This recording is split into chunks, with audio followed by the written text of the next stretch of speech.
Gang's back together. Yes, ma'am. How do we do intros again? Here to comfort the disturbed and disturb the comfortable, so credible. We're incredible. Always on form to inform. Bombarding with no warning. It's like riding a bike. Yes, ma'am. One last time. One last time.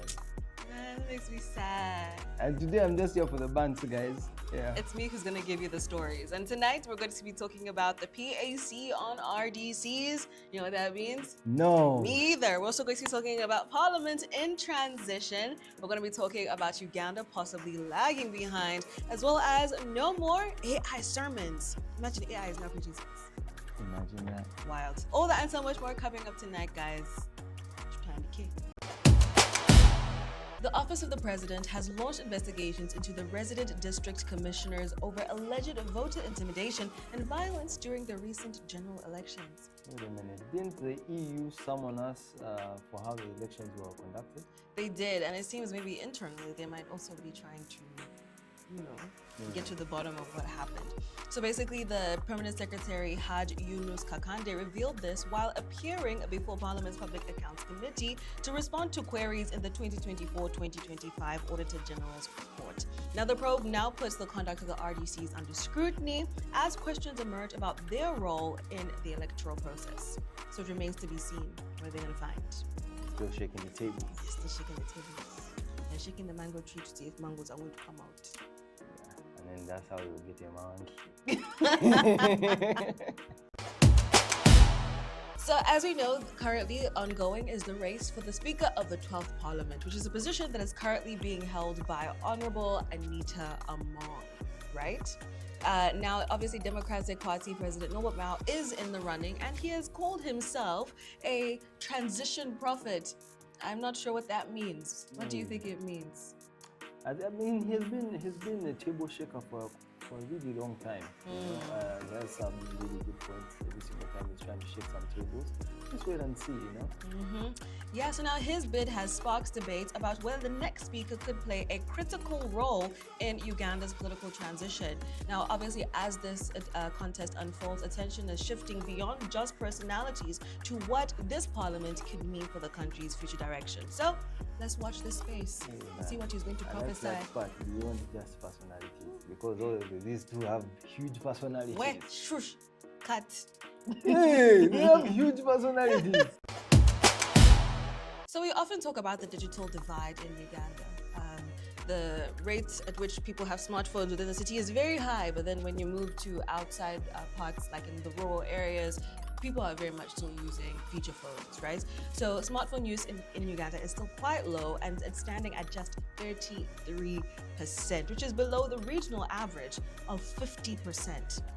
Way below. I mean, experts say that high taxes are a big reason why. I mean, the phones are expensive. Yes. People might not be able to afford them. Exactly. And now there's a 10% import duty and 18% VAT that make them more expensive, even just for basic models. I think also because it's a really lucrative business. There's nobody that is going to Kampala today to indulge in that business and they are broke. Everyone within that ecosystem of that business is making money, whether you're repairing it, whether you're selling it, whether you're selling cases, parts, you're making money. Yeah. So now, according to the regional comparison statistics, Rwanda's smartphone adoption is at 34%, up from just 6% in 2016. That's a jump. So now growth picked up after the government removed VAT on smartphones in 2022. Interesting. Kenya is in the lead with an 80% adoption rate, about 42 million smartphones, helped by a 0% import duty under the EAC structure. But Kenya has a really large port, for importation, In Tanzania, adoption is around 35%, but several taxes and levies push phone prices higher. So the bottom line is the taxes are playing a massive role in who can afford and get connected. Yep. Look at Tanzania making us feel like it's not about a cost. Anyway, I think we're seeing the thread here is that it's a tax issue, which is why digital adoption is still very low and why there's still a massive digital divide in Uganda. Will we see a change? I hope so. Let's just hope, because man, it's interesting. You're living in the same area with a person. You're probably making the same money.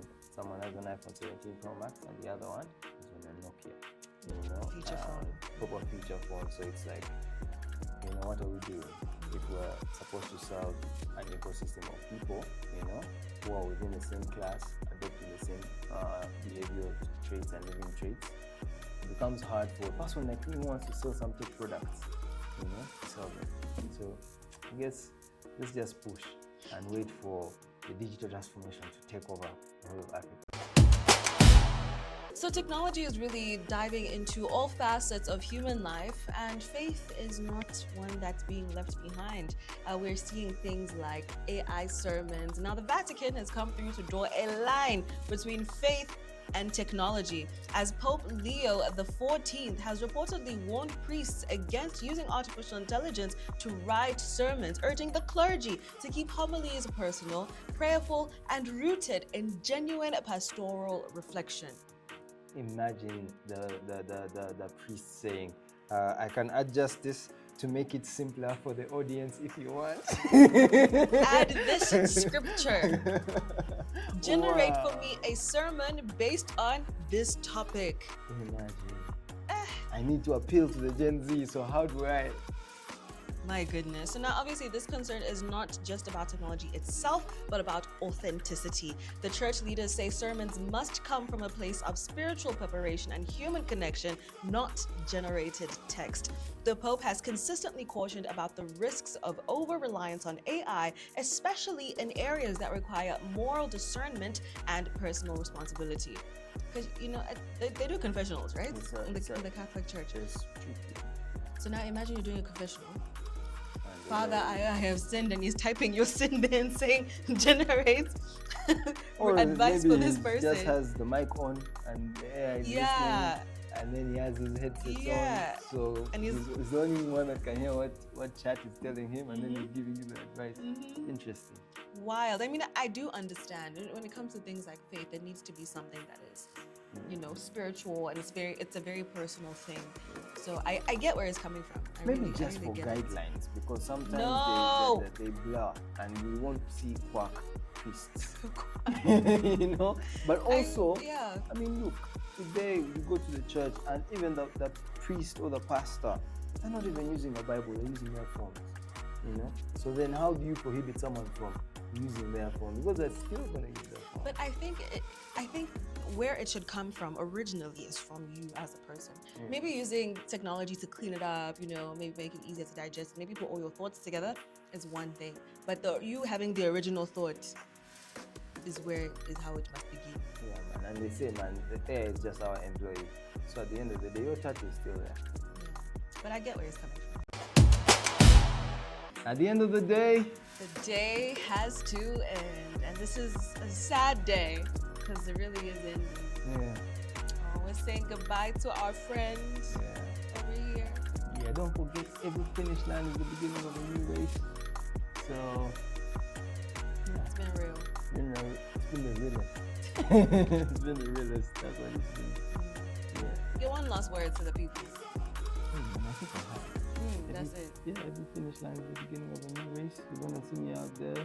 We're gonna keep on shining like a diamond. And yeah, man, it's the last day of ceremony. What do you even do on a day like that? I feel like it's like your biggest television show that has like 7 episodes. Like you will never be prepared for the finale, you know, and you'll never be satisfied with the finale, you know. So you just have to go get another season, another show, and pick it up from there, you know. Yeah. Bigger and better. Bigger and better. Onwards and upwards. Maybe there'll be a sequel. Maybe I'll come back and do a little song. Yeah, I mean, he's not perished. He will still be coming back, right? This is still home. This is still home. Yeah. All right. Cheers, man. Adios. Adios.